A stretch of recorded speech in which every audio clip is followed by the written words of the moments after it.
Welcome to Between the Vines. My name is Kevin Martin. I'm here with the Lake Erie Regional Grape Program team and also special guest Dr. Terry Bates. If you joined us for our Coffee Pot series, you've probably already seen this content, but we wanted to share it with our podcast audience as a little bit of a special because we do have some great information about nutrition and where that research is going, and also best practices from research that has already taken place over the years. Dr. Bates is going to share that with us, so we wanted to share it with you. Thank you, Dr. Bates, for joining us. And without further ado, I am going to cut it over to the coffee pot. Well, welcome everybody. Thank you for joining us for the Lake Erie Regional Grape Program Coffee Pot Series. This morning we have Dr. Terry Bates with us. He's here for an informal discussion to answer your questions. He has a couple slides he's going to throw up to start generating some of that discussion. And I'm going to read what you have online, Terry. I know everybody knows Dr. Terry Bates, but sometimes it's just nice to see or hear what is actually out there on the web about us. So the objective of his research program is to help the New York grape and juice industry reach their goal of producing maximum sustainable of high quality fruit through viticulture research and education. He works closely with producers and processors to identify research questions that are applicable to the industry, and those questions are then transformed into scientific research projects at the lab. So then we pass on the knowledge gained from those experiences to extension specialists, processor representatives, and grape producers in a variety of educational media, such as research publications, conferences, grower workshops, such as today, newsletters, and websites. And with that, I'd like to introduce Dr. Terry Bates. Thank you for joining us. Where'd you get that description? It's on our Cornell Cal's bio. Hi, everybody. Let's get this thing, spruced up a little bit. Does anybody have?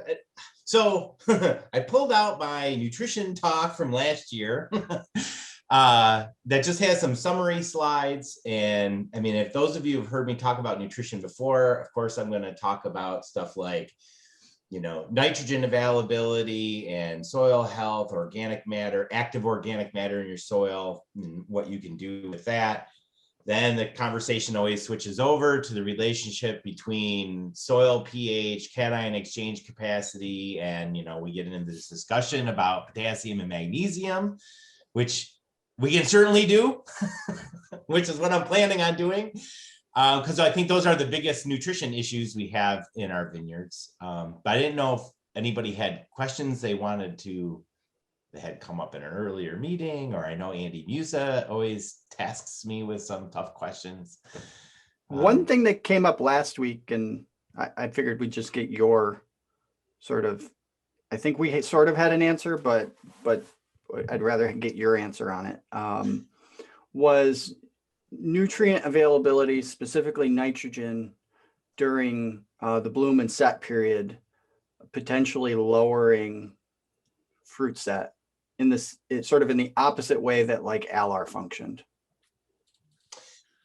Yeah. So I talked to the Finger Lakes growers last night at Hans's tailgate meeting, and that we, not necessarily in relation to nutrition, but there was a discussion on varietal effects, environmental effects, and biological effects on fruit set. And then we got into a discussion about the competition between the shoot tip growing and the fruit trying to set. And those are competing sinks at the bloom time of the year.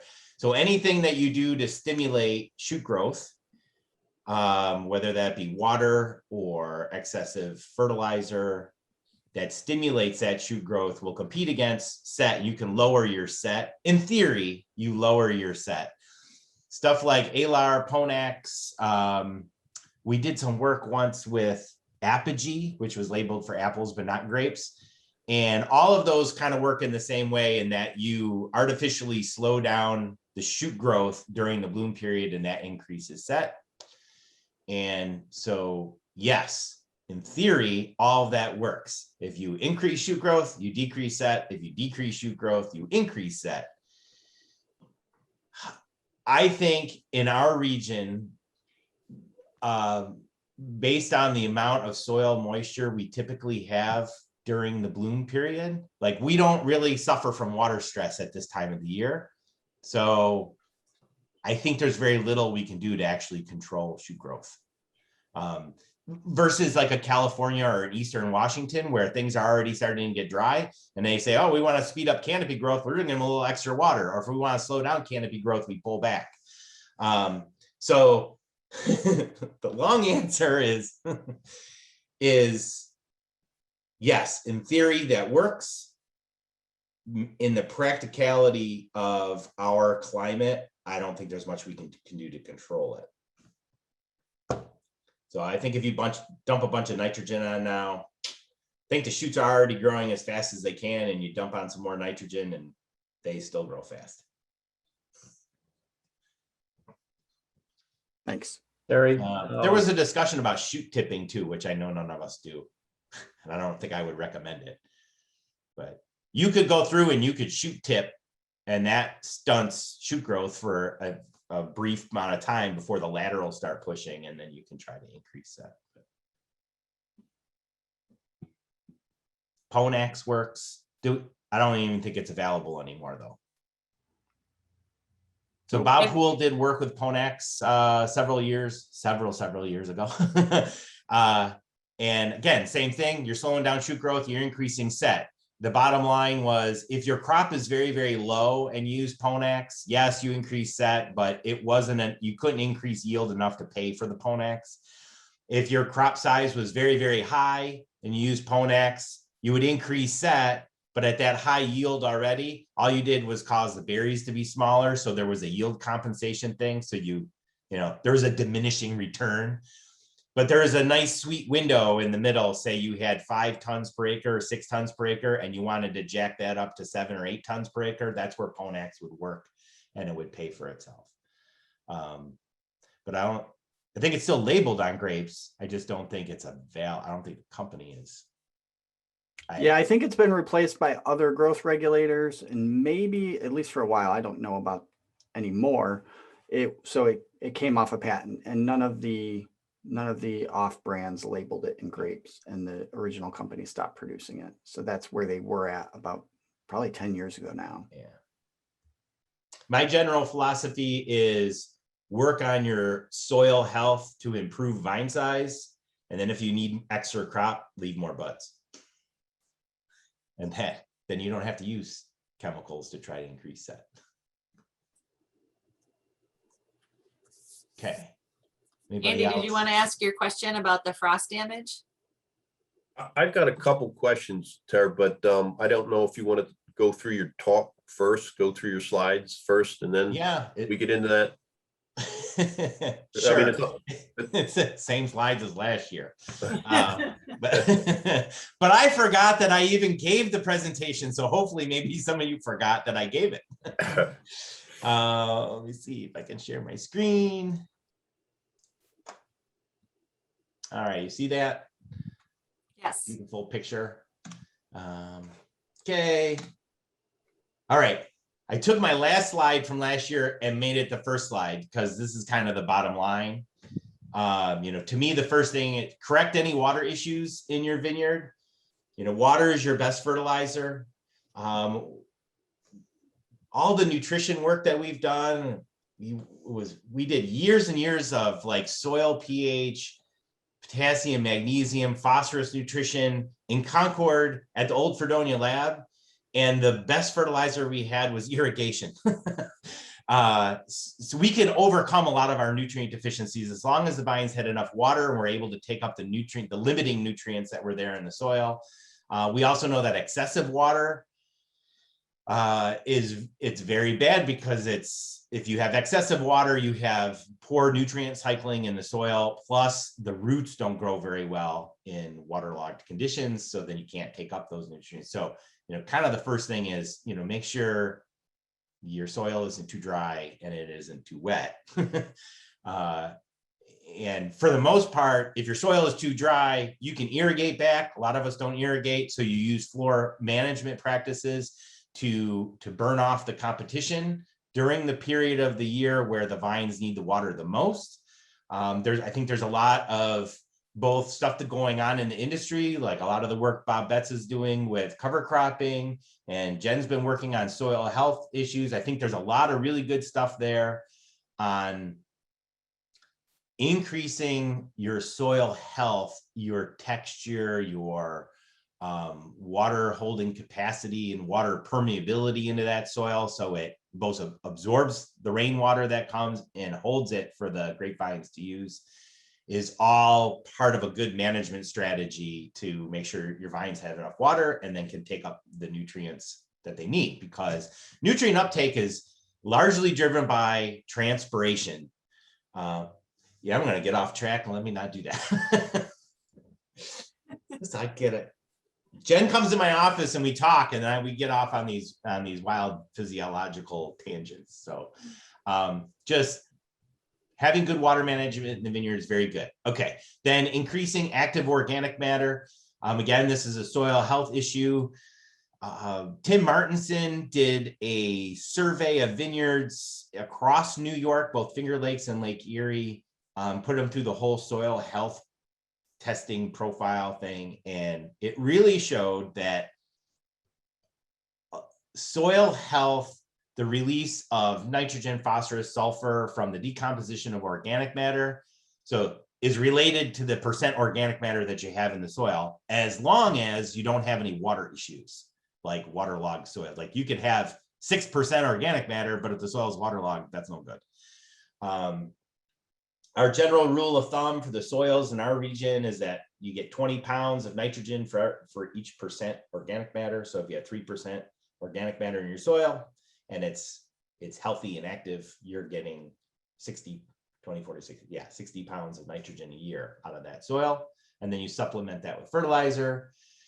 And adjusting your soil pH between 5.5 and 6.5. There's all this controversy or discussion, there always has been, over is Concord an acid loving plant and vinifera, it doesn't like acid. So grapevines in general, I think we find if you're in the window of 5.5 to 6.5, you're in good shape. And we'll show what I mean by that, because we've done a lot of work in that area.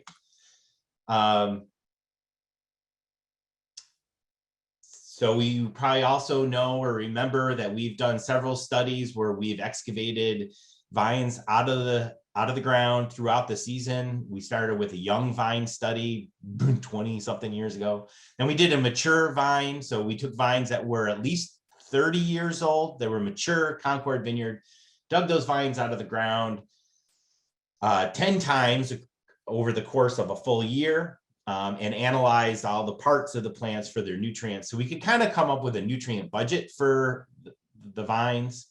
And I mean, there's no surprises here. The vines need a lot of nitrogen. So macronutrients, NPK, calcium, what we call micronutrients, magnesium, iron, boron, those. And we could tell you exactly at what time during the season, how much those vines need. And it always comes down to, are the vines getting enough nitrogen? And in our high cropping systems, are they getting enough potassium? And then you manage against those things. I always like to make the differentiation between an amendment and a fertilizer. So again, soil health is very important. We talk about soil amendments. So that is, again, your water management, active organic matter, and soil pH. And I always consider an amendment a year-round thing. Right, you're managing that soil to try to. Our job as farmers is to make the soil environment a benign environment for our grapevine roots, and that's an all-year thing, right? You spend most of your time and most of your money trying to make that happen. And then fertilizers, which everyone spends all their time talking about, is really just a supplemental thing around bloom, because that's when the vines are. That's where their demand is highest, because they're actively growing a canopy and trying to set fruit. And we need to supplement, what we've done to amend our soil. Then we supplement it with some fertilizers and make sure that everything is in balance at the time that the vines need it. So amendment versus fertilizer. I'll skip that part on. Hey, Terry, could you just clarify, are you saying that 80% of the time and money should be spent on amendments, or we spend 80% of our time and money on amendments? No, we should. Oh, we should. Okay. Gotcha. Because I don't even know how we do that, but I get your point then. So you're saying we should do more, which we certainly could do. Yes, I think, yes, from a long-term management practice, I'm going to worry more about how do I build my soil to have higher organic matter if I'm lacking in organic matter, to have higher organic matter, and then that organic matter is active in terms of having all those soil health things, right? You want the soil to be covered. You want active roots growing in that soil. That is going to increase the amount of beneficial microorganisms in there that are turning over that organic matter and nutrient cycling, and then it all becomes available to the plant. So I'm going to spend a lot of time thinking about soil moisture, organic matter, having biology growing in my soil to make that stuff happen. And I'm going to spend a little amount of time saying, do I need 20 pounds of nitrogen or 50 pounds of nitrogen at bloom to supplement that? Right. Okay. Good. Okay, we've done a lot of work on nitrogen. Again, this stems from, the years of controversy between Nelson Chalice and other nutritionists about how much nitrogen the vines need. And the story from the West here was that 50 pounds of nitrogen was better than 0. 100 pounds of nitrogen was not better than 50. Most people settle in on the between 50 and 80 pounds of actual nitrogen. And so we try to look at that and say, is that really the best? Or should our recommendations be based on something, a little bit more specific, a little bit more biological? So we did some work with Leilang Chang, again, a while back. I'm starting to feel really old. In terms of looking at, we use non-radioactive nitrogen tracers in fertilizer. So we could say, I'm going to put on this much nitrogen fertilizer, how much of it is actually making it into the vines? And so we come up with this recommendation. Again, you're getting 20, if you're getting 20 pounds of actual nitrogen per percent organic matter. So you start with, okay, I have a soil that has 3% organic matter. I should be getting about 60 pounds of nitrogen from that. If the vines need, in an annual cycle, if the vines need 50 pounds, I need to make up, or in excess of 10 pounds. So I actually, if you have 3% organic matter, this is telling you might not even need any nitrogen. The Bob Betts method of cutting back on your nitrogen. If I have 2% organic matter, it's giving me 40 pounds. I have to make up 10 pounds with fertilizer. Fertilizer at best is only 25% efficient. So, and that means if I put on 100 pounds of actual nitrogen, only 25 pounds is actually making it to the vines. The rest is going into that soil organic matrix, or it's being leached out. Terry? Yes. I'm sorry, I have a question for you. Because in some of my lit review that I was doing on this work for when it is actually taken up with the labeled nitrogen, like you and Leilang Chang did, one of the studies found that if you slowly fertigated with irrigation, they had 40% efficiency uptake. So wouldn't you say? So yeah, we don't do that. I know. You and I go round and round about this. Yes, you could increase. I think we could even increase the efficiency of nitrogen uptake if you could fertilize with dry fertilizer, or spray it if you did a liquid urea spray. You could fertilize 6 times during the season and kind of spoon feed it throughout the season, and you would get better uptake efficiency. So all of our studies are based on the typical one-shot application. Mm-hmm.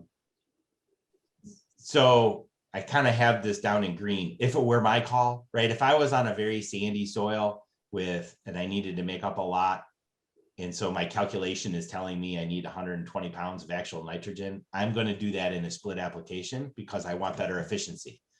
You could say 2 applications, you could say 4, you could say 6. And because you're splitting that up, you're going to get better uptake efficiency. So again, a lot of ours is driven by transpiration.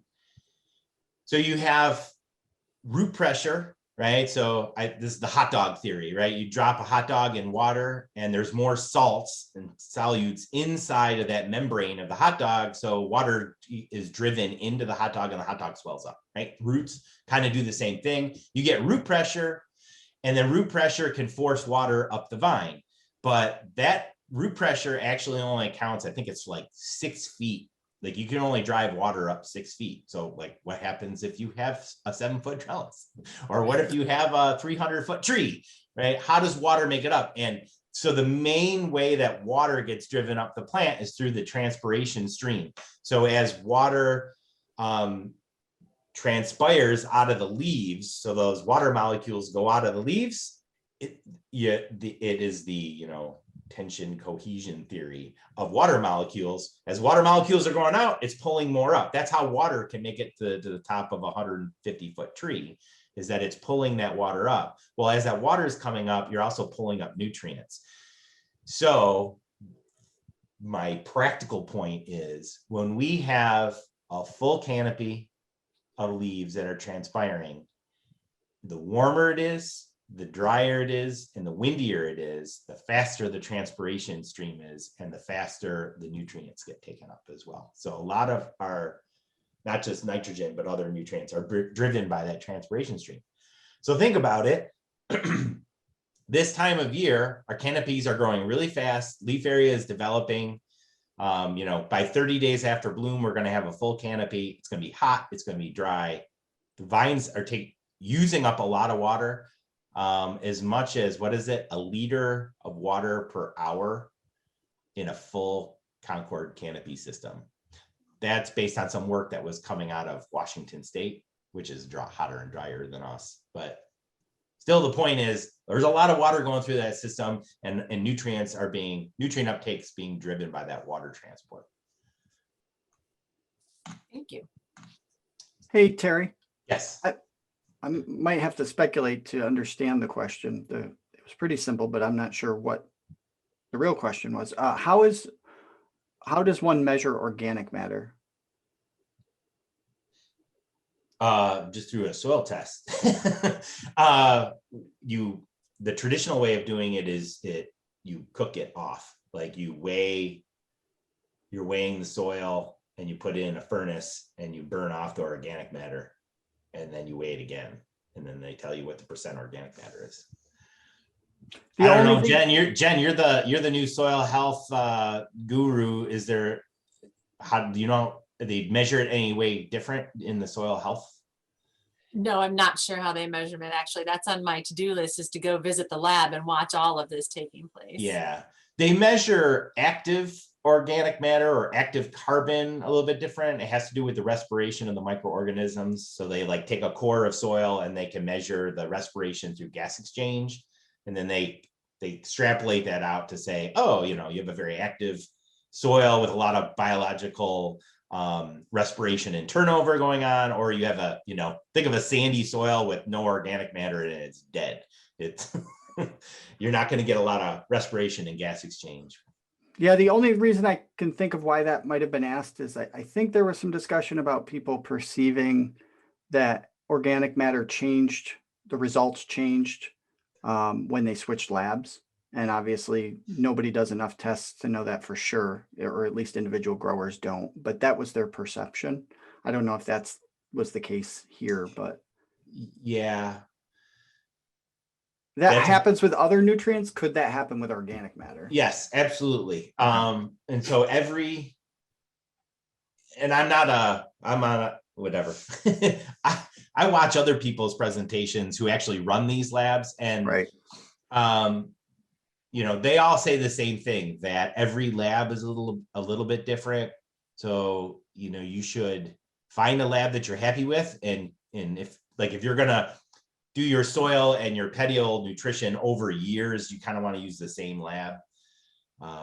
They do go through rigorous testing where they send blind samples to like a central lab, different labs, like a Penn State lab or an A&L labs. They'll all send samples to a standard testing place to see that they're all within some specs. Okay. So there is some of that going on. And I know every time I listen to one of these talks, they're like, we need to have more of that. And we need to have a national standard. And so, I mean, that's in the conversation. That's out of my wheelhouse. All right. I just wanted to mention that Penn State, if you want a soil test, you have to ask for the organic matter as an extra.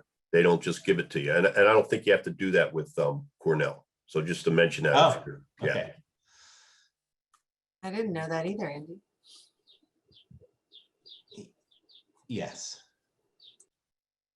And I'm thinking about, I've been to all the different websites for the different labs, and yes, they're all a little bit different in what they offer and their pricing and what is actually included in the test. And then they may have 10 options of different tests that you can do. I usually pick the standard one. Okay. Calcium, magnesium, potassium management. Again, this has a lot to do with soil pH, which everyone knows I'm a big fan of adjusting your soil pH to get it in the right window. Cations and anions.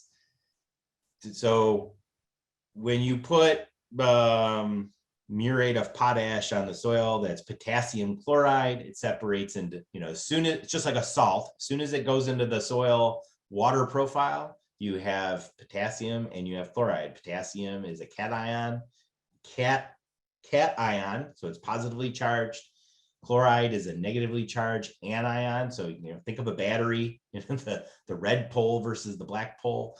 But so when a salt dissolves, so now you have cations and anions in the soil. Soils of different properties have different cation exchange capacity, and they also have an anion exchange capacity, which we don't normally talk of. And all that means is soil particles, based on the amount of clay that's in your soil and the type of clay that's in your soil, it has a net negative charge, and that attracts the positively charged ions. So potassium, magnesium, and calcium. Also sodium and hydrogen and aluminum and anything else that is a positively charged ion in the soil will hang on to the cation exchange capacity.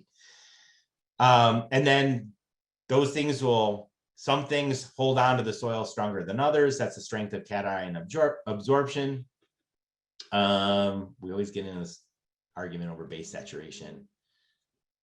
All base saturation means is it's the good ions that you want for nutrient uptake. So potassium, magnesium, and calcium and sodium are your base cations that are used in plant uptake. And so we talk about base saturation in your cation exchange capacity. Soil pH is just a concentration of hydrogen ions in the soil. And so that's going to mess up or could mess up what's hanging onto those exchange sites. And let me just, for the sake of argument or the sake of discussion. So again, you have positively charged cations in the soil that hang on to the negative sites that are on a soil particle, and they're not all equal. Aluminum is much stronger than potassium is. It's a bigger ion. It has a higher positive charge. So again, think of like a magnet or a battery, something that has a very strong positive charge is going to hold on very tightly to the negative particle, the charges on the soil particles. So if you have a lot of soluble aluminum in your soil, it's going to outcompete these ions that your plants want. And that is a major basis for why, if the soil pH drops too low, that you have poor nutrient holding capacity in your soils, because there's a lot of aluminum in our soils, but it's not soluble. It's insoluble. As the soil pH drops below 5, Aluminum becomes very soluble, and then it buggers everything up. That's like in a nutshell, that's it. So somebody says, why do I gotta adjust soil pH? I'm like, because our soils are naturally below 5, because it's a shale stone based parent material. You got to apply lime. You got to get it at least above 5.2 so that aluminum becomes insoluble again. And now your cation exchange sites can be occupied by the nutrients that you want. That's like, if you don't do that, your vines are small and they're sick and there's nothing I can do about it. No amount of, fertilizer is going to help you. Terry, we had one question come in that I think you probably addressed, but you could address it more directly with that last slide. So the grower mentioned that they were happy with their pH, but still had a need for calcium.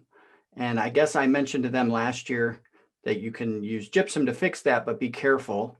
So you've got calcium listed as a good guy, but you could probably say the same thing about, if you could comment on that, I guess. Yes. Okay. And I will. I'll let you answer. I have a good slide. Here we go.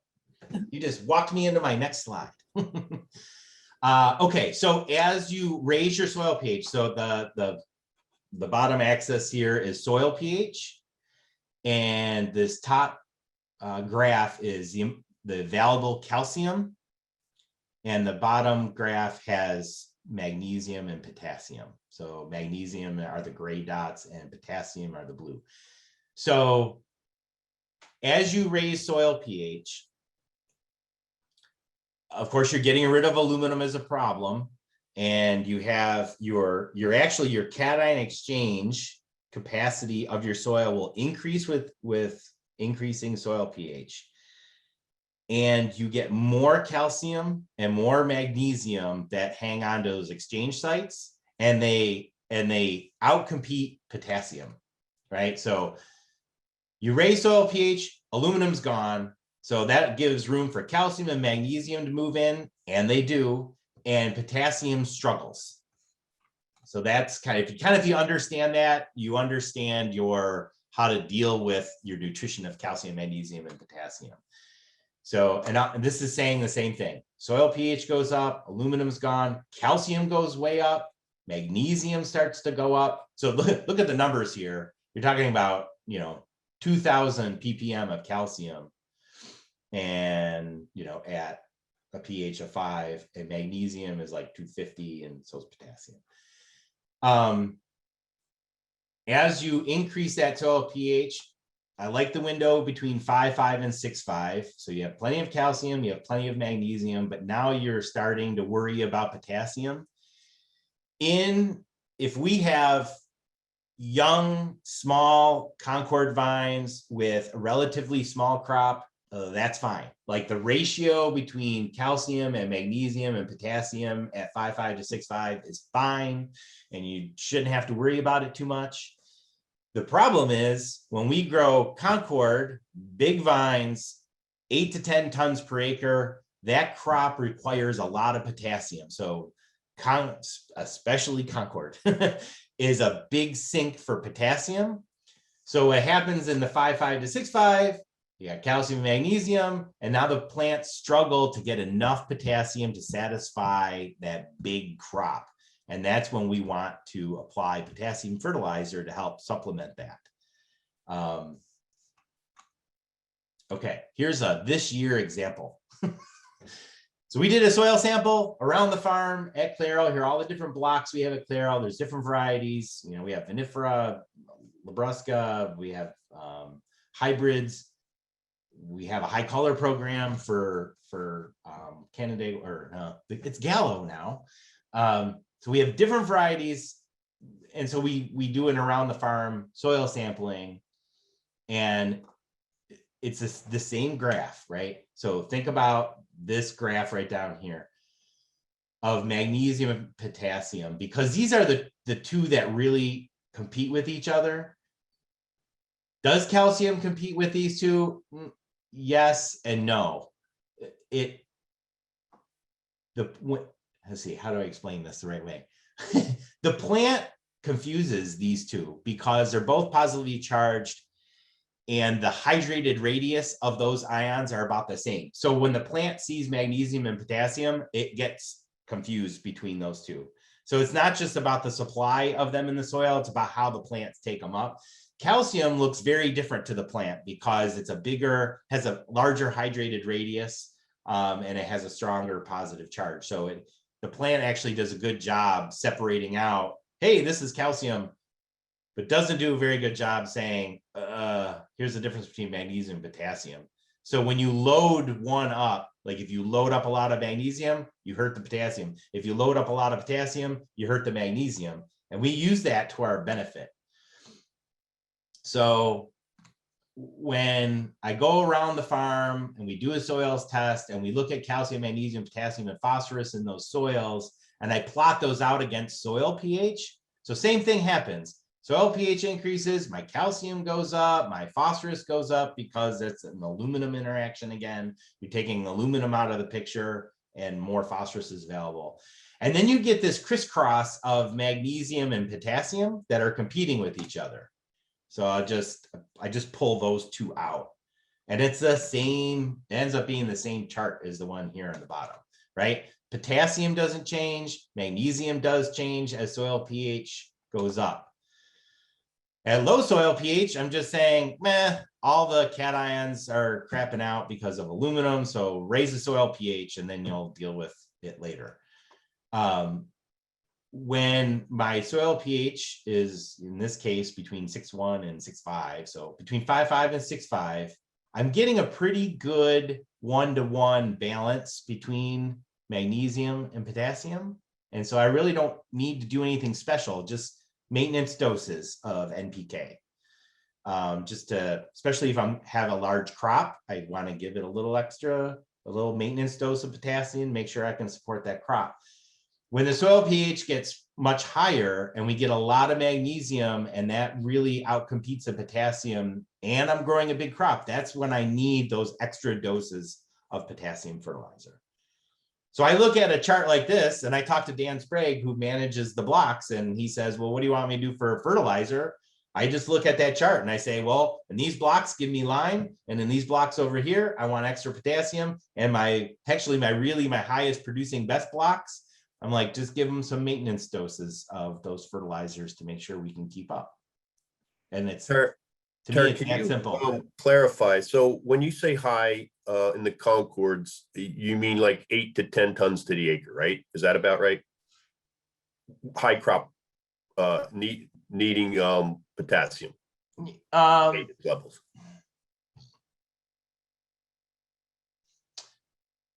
Yes. Okay.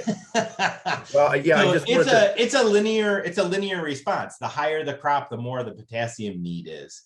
So, 6 tons per acre needs more than 4, and 8 needs more than 6. Right. But I just wanted to sort of clarify for some guys, when you say maintenance rate, what amounts are you talking about for maintenance rate? So for me, a maintenance rate of potassium is 200 pounds of potash. So before you quote me, the best thing is to look at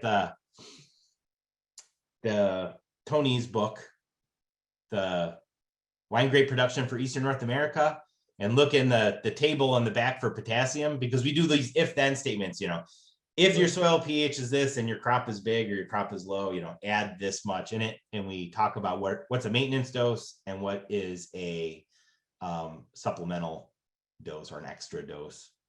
Okay. I'm looking at it right now. Do you want me to give the numbers, Nathan? So a maintenance, if I remember right, a maintenance dose is 200 pounds of potash, which is like a little less than 100 pounds of potassium. Yep, it says apply. Well, it says apply up to 150 pounds. K2O. Okay. And then an extra Moderate is up to 400 pounds and heavy is up to 600 pounds. Yeah. And I put them all in a I don't think I've ever had to apply a heavy dose. I don't think we've ever gone above 400 pounds of muriate of potash. And then again, to clarify for, some guys, the maintenance dose is just so that because the crop takes so much potash, uses so much that you have to replace it for these heavy crops, right? Is that Yes. okay? Yes. So there's, I always talk about supply, uptake, and demand. So your supply issues have to do with cation exchange capacity and soil pH. Uptake has to do with the competition between potassium and magnesium. And then demand has to do with your crop size. And you kind of need to match those. So again, get your soil pH in the right range, and then look at your potassium magnesium balance and adjust your fertilizer as necessary. And then the other part of your decision is how big your crop is. Like I just talked to Dan yesterday about this. It's, you know, it looks like we're setting a big crop, and we're like, we better give them an extra shot of potassium especially on our soils, which are dry.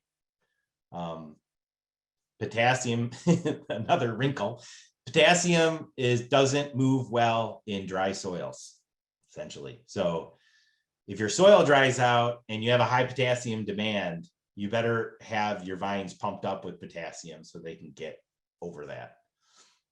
And again, if guys, hopefully they will be doing their crop estimation. So if they come up with, you know, a pretty high crop load, then should they be putting on that extra potassium now so that it's available, or what? Yes. And I would, yes, again, so the one thing I would be a little concerned about is, you know, put on that fertilizer like when you know there's rain in the forecast. And I know at this time of the year that can be tricky. You know, once you put on that potassium and it rains and it gets into the soil, then it can be taken up by the vines. We have good canopy size, so transpiration streams going, and it'll get taken up into the vine. And you can have those vines pumped up so that when veraison hits, and that's when at veraison is when all the potassium starts going into the fruit. So you want to have the vines pumped up with that potassium by veraison so that it can withstand that veraison to harvest period. Because what happens if you don't do that, so this shoot at the bottom is showing potassium deficiency, and you see how it's the base leaves of that shoot. So potassium is very mobile in the plant, and what needs the potassium? The growing shoot tip, and from veraison to harvest, that shouldn't be a big deal. And the fruit needs it. Those are the two sinks for potassium. And so if it's not getting it from the soil and the plant isn't kind of pumped up with potassium, it takes it from those leaves. And so the potassium goes from the leaves down to the shoot tip, and it goes from the leaves into the developing fruit. And now, because these leaves are now black, they're not doing photosynthesis anymore. So now you're having trouble ripening your fruit. And we really see when you have potassium deficiency like that, you're seeing black leaf in your vineyard, you take a huge hit to vine size for the next year. I mean, there's nothing faster that'll take a 3-pound vine down to a 1/2 pound vine than potassium deficiency. So that's another good reason to do crop estimation. So, you know, if you have a really heavy crop, you can get that potassium on now. So that's available by, okay. Thank you, Andy. That's just what I was going to say. Yep. And another way to monitor that is through your tissue sampling. So we've talked a lot already about soil sampling and what your soil tests are telling you. So when you get into these issues of supply, uptake, and demand, a lot of times you get a disconnect of, oh, my soil is telling me this and I should be fine, but my tissue samples, especially with grapes, because they're a perennial crop and, you know, shallow rooted, you can get this kind of disconnect. So another way to monitor what's going on is do tissue samples, because then you know exactly what's getting into the vine. And again, Nelson Shawless did a lot of work with potassium. We've done work with soil pH and potassium magnesium imbalance. And so we know when we take petiole samples for potassium at bloom, we want to be above 2% in our potassium. So the red line would be sufficient potassium vines, and blue line would be deficient potassium vines. And this deficient stuff is, anything that's below 2%. So you want to have 2% or above at bloom, and you want to have above 1% or around 1% or above at veraison time in your petiole samples. And if you don't, you should be on a potassium fertilizer maintenance program, or looking at your soil pH, or doing everything we've already talked about. I think I do talk about it. So we're actually moving into the world of spatial data and trying to develop sensors to give us spatial nutrient content of the vines, so that we can variable rate apply fertilizer on top of that. And one of the things we're working on is we always take petioles. There's some work that has come out of Oregon that says that leaf tissue is better. And there's a big controversy going on right now. Do we take leaves? Do we take petioles? Do we take leaf discs? What do we know? What I know is that we take petioles. It's a standard tissue to take. So at bloom, we take petioles opposite the medial cluster. So we're taking a standard tissue at a standard time, and we have standard values. Same thing at veraison. You're taking the petioles off of the most recently mature leaf. So you're taking a standard tissue at a standard time. And so we have standard values. All of that is kind of coming into question now, because there's some research that suggests that leaves blades, especially for nitrogen, may be better than potassium. I haven't seen any clear evidence yet that would make me want to change. But we're working on that. And yes, let me talk about this just for a second, if I still have time. Am I good, Jen? Yeah, you're good with time. I'm sorry, I'm answering questions in the chat box at the same time. Oh, okay. All right. So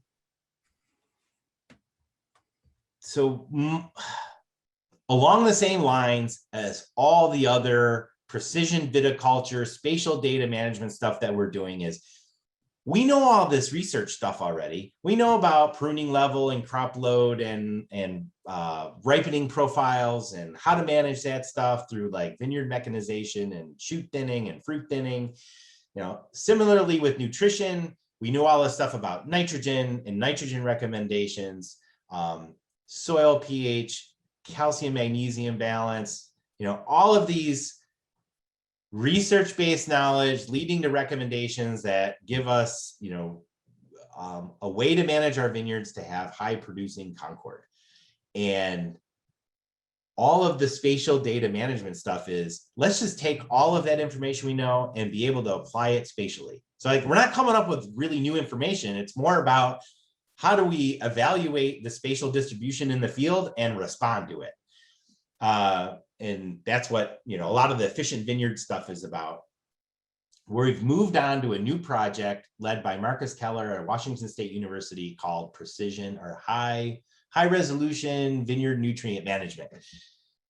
The goals of that project are to develop a sensor, like a potassium sensor, that you could send the sensor through your vineyard, or you fly it over your vineyard with a drone, and it gives you a spatial map of your potassium level that's in the plant. So you don't have to go and take tissue samples anymore, unless you just want to validate your spatial data. But you could just look at that map and say, I have high potassium over here, low potassium over here. I'm going to adjust my fertilizer based on this map, and I'm going to use a variable rate fertilizer spreader and do that. So the first part of that is to actually build the sensor, which I'm not an engineer, but I got to work with engineers to do this. So we've set up a block at Clairol that has a low nitrogen block, a low potassium block, and a low magnesium block, which is really turning out to be a low pH block that has like magnesium and phosphorus deficiency, based on all the information I've already told you about. So easy. With the low nitrogen block, we just stopped applying nitrogen, and we don't kill off the row centers, so that the cover crop essentially is sucking up all that nitrogen and it can't make it to the vine. So we're creating vines of low nitrogen. We're creating vines of low potassium. So based on what I've already told you, if I wanted to actually create low potassium vines, I raise the soil pH, and then I could probably add magnesium on top of that. Although we didn't need to do that. We just increased the lime rate, raised the soil pH, and the magnesium is out competing potassium, and we're getting potassium deficiency in those vines. And this was all like within a year. I thought it would take a little bit longer to have these deficiencies turn up, but they're coming up pretty quick. Same thing with low magnesium. The idea is we drop the soil pH, aluminum becomes available, it decreases cations that can be hung on by the soil, and that's going to create magnesium and phosphorus deficiency, and it does. So these pictures are, so we did this last spring, and by fall we had tissue nutrient deficiencies already in those vines. We collect, so at a pretty high spatial resolution. So any of these, this is the vineyard block, and any of the ones with the square are individual vines. So we collect tissue, both leaf and petiole, at both bloom and veraison, and have them analyzed. So we're answering a couple questions like, you know, what's the difference between petiole and leaf values? How do they change with these different nutrient deficiencies we have? And how do we take advantage of some of the natural variation in the soil to look at the sensor response? So you can see from this map, so the healthy check, we had, all the vines are healthy because we're really good at plant nutrition management, like you should be. And those vines are big and healthy, and we have anywhere from 3 to 5 pounds of pruning weight in that healthy check block. And then the other ones, you can see how we have different deficiencies at different levels. So that kind of gives you a spatial map of, we're creating a variation in the deficiency. And now this drone, you see in the picture, the engineers from RIT are sending those drones up, fly them over the vineyard, and they have they have about $100,000 of different hyperspectral imagery equipment on there that are essentially scanning the vines at thousands of different wavelengths, and they're looking for ones, say like with potassium. If I say, oh, you know, we sample all these vines, here are different levels of potassium deficiency, and they can match it up with what they scan with what our tissue samples are saying, so that we can identify particular wavelengths that'll tell us, oh, if I scan the vineyard with just these, I scan 1,000 different wavelengths, I have 2 wavelengths I can use to make a cheap, easy sensor that I can drive to the vineyard, and now I can get a potassium map of my vineyard, and I can base my variable rate fertilizer on that. So it's a lot of sampling, a lot of sciencey stuff to come up with a sensor that would be usable for growers. The next part of that, so that part is all about helping the engineers develop the sensor. And then the second part would be, how do we actually use that in the vineyard? So this is a 6-acre Concord block, the railroad block. We use it for a lot of our other sensing stuff that's going on. And so our spatial data pipeline is, we collect data, we process the data, we come up with these zonal maps, and then we sample within the zones to validate the map. And in this case, I made a map. I said, what's going to influence the nutrients in my vineyard? So I used the soils map that we had. I used last year's crop load map, because that'll tell me how much stress was on the vine. And I used this year's bloom NDVI map. I put those 3 together in what we call a cluster analysis, and it gave me that map. So to me, that is telling me my nutrition is most likely going to be different in those zones based on the input layers that I had. And I'm validating those by stratifying samples. So there's a blue zone, and I have so many samples in the blue zone. There's a green zone. I have so many samples in the green. So I'm getting more detailed at the way I sample my vineyard to give me what's going on nutritionally in that vineyard. And if if I get a nice relationship between the zones and what my samples say, then I'll use that information to variable rate fertilize that vineyard to get good nutrient balance, which is what we're after. And that's all the slides I have. I'm going Hopefully there's to, more I'm just going to questions. interrupt you right now anyways, just let everybody know that next week during our coffee pot meeting, we have Nick Gunner and Terry talking about the MyEV tool and how it can be useful in your blocks. So Yeah. If you want me to keep going, I can give you a preview of that, or if we're out of time, or. we do need to talk about disease management. So we should probably answer questions. We should probably stop there and answer questions because we're going to cover this next week anyway. So Yeah. Does anybody have any questions for Terry? So we had a couple grower questions, and I'm going to take those and let Dr. Bates answer them. First up, so you mentioned that water is the best fertilizer, and we don't irrigate in this region, but we do control water partly by increasing organic matter and by killing the natural weed cover or competition. What period of time is most critical for killing weed cover for the benefit of the vines?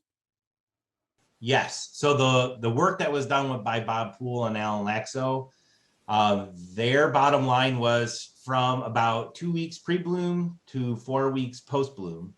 And if you think about it, that's when the canopy is actively growing and we're setting fruit and the vines need water. So it's at that time of the year is when the vines need the water, and we should kill the competition. So you're saying 2 weeks pre-bloom, 4 weeks post-bloom. That's a 6-week period. Some growers are experiencing about 30 days worth of weed control from Roundup or glufosinate. Would putting on 2 applications to kill all of the weeds in the row centers for a 6 to 8 week period be recommended? Are you seeing better success with other strategies or different strategies? Is that what you're seeing at Clairol? We are accustomed to doing 1 Roundup application and getting that 6 weeks of control, but as we see Roundup start to slip, we certainly need to do more. But what is it that we can do to get that 6 weeks of control? The approach that we've taken has been you use Roundup around bloom, maybe not necessarily 2 weeks prior. Depends how dry it is. So watch your weather. So again, typically I'm watching the soil moisture and then the weather forecast and the rain. So as I'm getting into that 2 week pre-bloom period, I'm saying, is it dry? Is it wet? You know, where do we stand with soil moisture? Put on your Roundup. That's going to give me about a month of kill down. If it's dry after that, then I'm going to go in with a burn down chemical to give me an extended weed free time. The other treatment that Bob Poole liked was the killed annual ryegrass, because you would kill it. It has an allelopathic effect, so it stops other weeds from growing, and that gave you like an extra week and a half or 2 weeks of weed free time. Typically, we go in with a Roundup, and then we watch the weather, and we may go in with an extra burn down. So now having said that, the Jen's looking at different treatments. We're looking at some different treatments. If you go past, well, you won't see it now, but if you went past Clairol earlier in the season, in one vineyard, we're growing an Italian ryegrass to try to get a really thick grass, you know, a lot of root mass, a lot of biomass production early in the season. And then we're using a mow and throw. So we have a side discharge mower. And the idea is we want to try to grow enough biomass in the row center to cut it and throw it up underneath the vines as a mulch. Just different ways of trying to strike the balance between improving soil health or active organic matter with roots in the soil, but then also, you know, not having water competition during the time of the year that the vines need it. And what other strategies do we potentially have out there to do that? So I'll repeat very quickly what we discussed last week at length. We discussed glufosinate tank mixed with Roundup and whether that would be good or bad.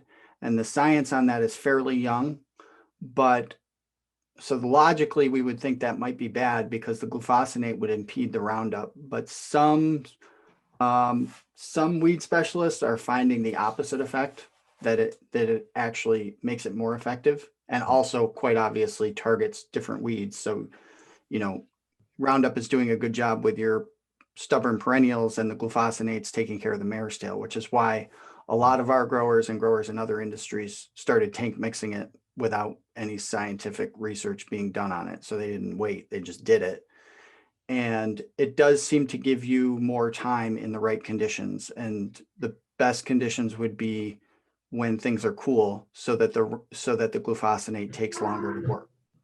So that first spray, you might get 6 weeks if you have the help of a dead cover crop and a tank mix.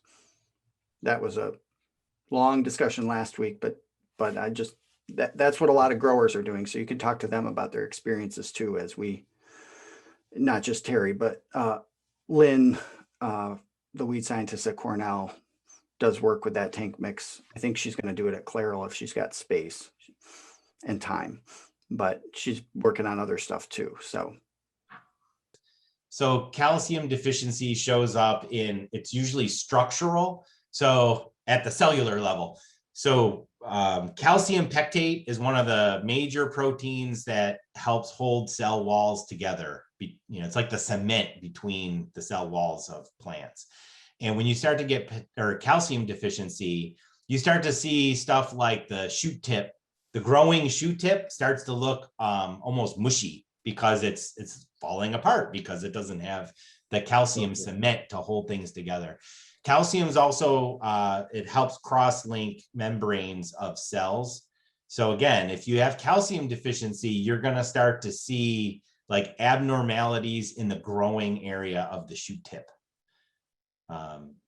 You might see stuff like poor set with the, you know, any actively growing part of the vine. So like setting fruit and having the fruit grow, having the shoot grow, those things will start to become abnormal if you have calcium deficiency. And I can tell you, I've never seen it in grapes. I've never seen a true like calcium deficiency in grapes. I've always had the question, we haven't researched it. You know, it's one of those things, if we think it's a big enough issue, we probably should research it. But in other fruit crops like apples and cherries, they'll put on a calcium spray for fruit firmness. We don't do that with grapes. And it might just be that we haven't really, we don't deal with fruit cracking very much.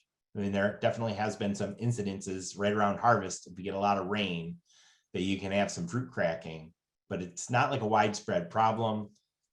Having high levels of calcium or putting on a calcium spray could potentially prevent that from happening.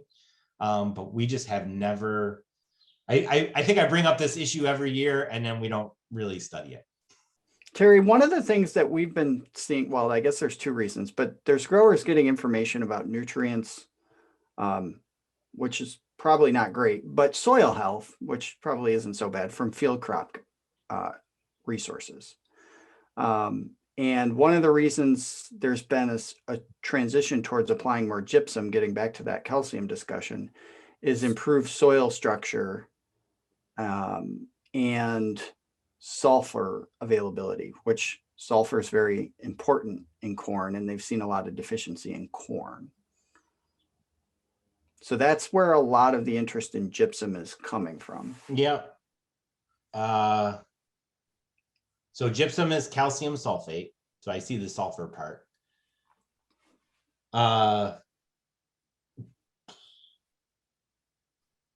Okay, so let's knock this one off. Let's see. So the first one is about the soil structure.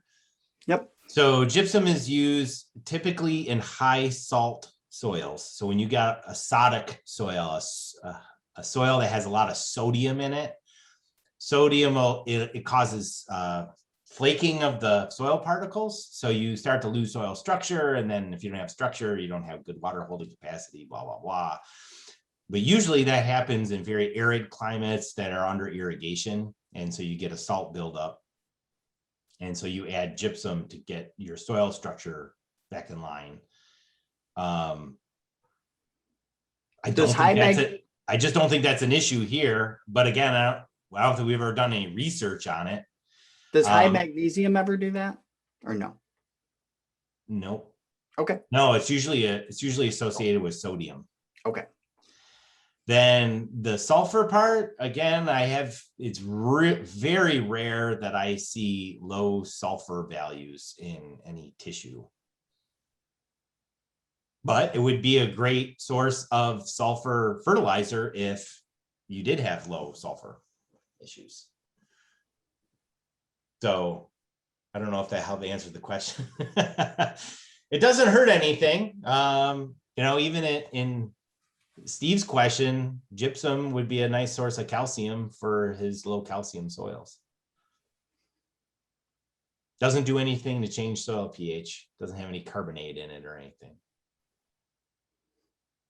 I think in Steve's case, I think I'd like to see the whole, and Jen might want to actually see it. I don't need to see it. Jen can see it. But my thought would be is make sure that the aluminum is not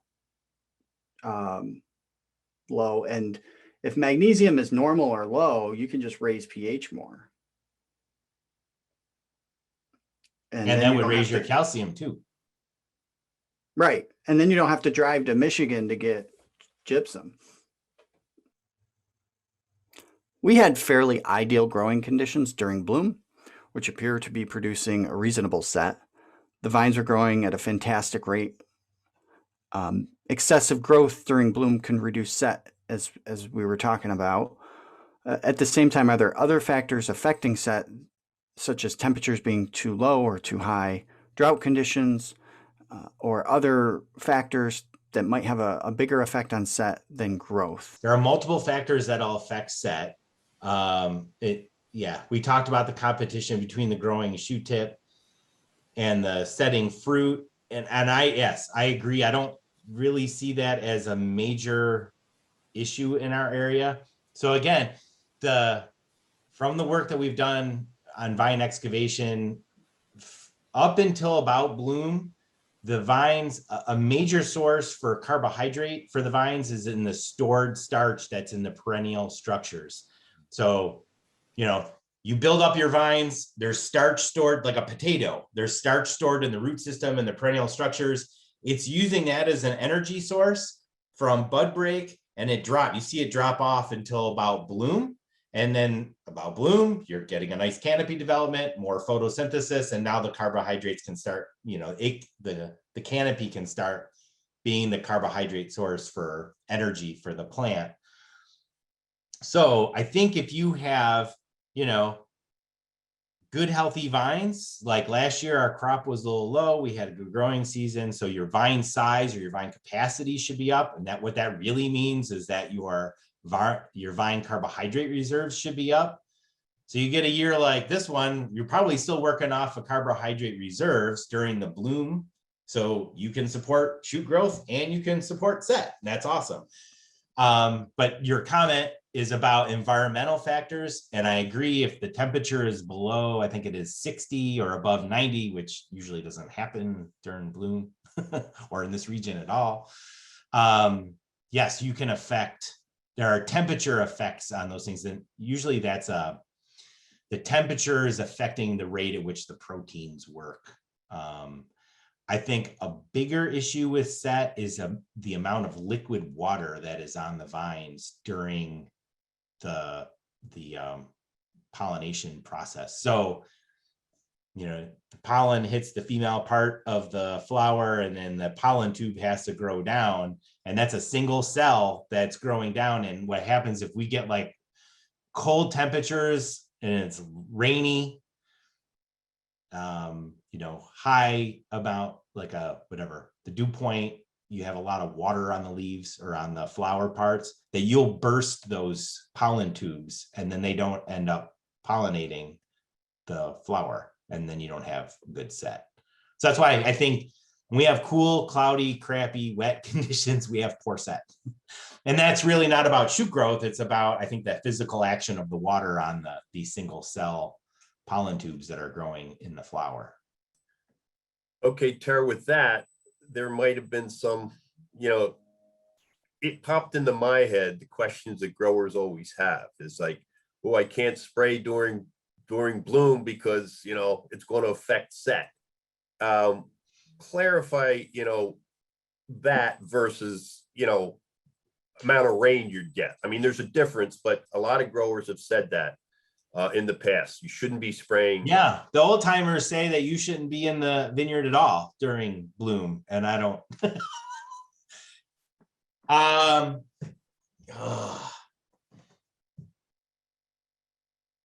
It's usually also not rainy and gloomy when they're out during that time. If they're spraying during bloom, it's usually a nice day, right? Yes. And according to Martin Goffinet, a lot of pollination. So Concord grapes tend to be self-pollinated. They can be cross-pollinated, but a lot of the flowers are self-pollinated in that the pollen will dehiss from the anthers actually before the caps come off. And so then you have those pollen tubes growing down and fertilizing, and then the caps fall off, and then you can actually get cross-pollination at that point. So, so a lot of times by the time we call 50% bloom, a lot of the pollination has already happened. I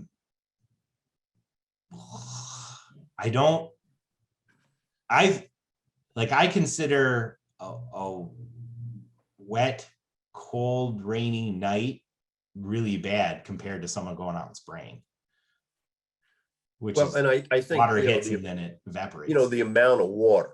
I mean, you're not, the amount of water you're going to get on those during bloom from a sprayer is nothing compared to, what you're going to get from you get an inch of rain. An acre inch of rain is 6 million gallons of water. How many people spray 6 million gallons of water on their vines? Seriously. You're spraying 100 gallons per acre, maybe, if you're listening to Andy. 100 gallons of water per acre is nothing compared to 6 million gallons of water per acre if you get an inch of rain. So yeah, you're talking about a significant difference in the amount of water. And again, there are environmental conditions, how much water there is, what's the temperature, what's the dew point, how long is that water sitting on the plants, how much of that water is sitting on the flower clusters. Yeah, Stan Howell used to talk about was it a hypertonic or hypotonic solution? So a solution of water that has more or less salt on it will cause those cells to burst. Again, back to our hot dog theory. If you have a bunch of water against a cell, and then the cell has more solutes in it, the water gets driven into that cell, and then the cell explodes. So this grower had a question. Don't you want to improve your soil structure so that when we get a large downpour of rain, it will all go into the ground instead of running off of it? Are there other reasons to improve soil structure, or is this the primary goal? Thanks. Yes, I totally agree with that. Yes, I think, our general recommendations for years and years and years, and again, the Roundup at bloom, and then maybe an extra burn down if we need it, the old school of thought has been, nuke them till they glow, and so that all the water that's falling from the sky is available to the vines. And I think that's a good concept, but I think we've done it for so long that a lot of our soils are the structure has gone downhill. There's crusting, so the water, when it hits the soil, runs off. It doesn't infiltrate, and then it doesn't stay there. So again, I think that's why we're actually following your lead and looking at all these other treatments in the vineyard, like, how do we have the best cover crop situation so that stuff like cool season grasses and cool season other plant species, that we can have those as good covers throughout when the vines don't need a lot of water. have that there, improve our soil structure, improve organic matter, improve, water holding capacity throughout. I mean, it's only, there's only like 2 months where you were like, hey, the vines need the water, let's get rid of the competition. There's 10 more months out of the year where we probably need to have stuff there, improving our soil structure and helping ourselves out during that 2 months. And yeah, I think we're deficient in that area of research, and we need to address it. And I see Jen smirking because she's like, yes, that's what I was going to say enter Jen, but you're welcome. Thank you.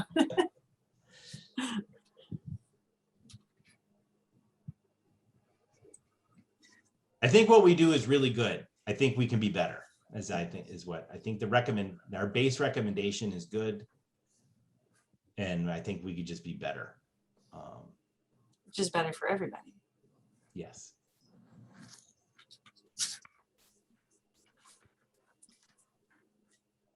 I think I guess I would make the same now, since we're talking about nutrition.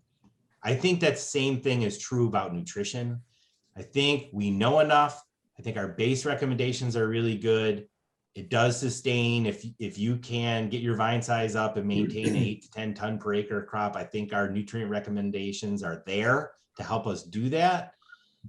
Can we be better? Can we do it variable rate? Are there, again, the conversation I had with Dan Sprague about the nutrition at the lab is, yep, everything looks pretty good. Now we're tweaking things and we're making sure that we can sustain those big crops. So I think we're good and we can be better. And now we're at that point where we're just tweaking stuff. Thank you again for joining us. This was a special episode of Between the Vines. I want to thank Dr. Bates for joining us as well. If you have questions for him or for any of the Lake Erie Regional Grape Program team, please feel free to reach out. And obviously, of course, don't forget to join us next week or sooner for our regular episode. And also, we're going to continue to bring you these coffee pots through the growing season. We've heard from growers. We know you guys want content. We can only make so much content, and this is a really valuable source, I think, of, as we get these guest speakers, especially bringing research directly to you, both current and past. So hopefully you found that valuable. And if it did stimulate some questions, join us again. You can also join us live for these coffee pots on Wednesday. You check that out on our website to register for continuing pesticide credits, if that's something you're interested in. Otherwise, we will see you next week.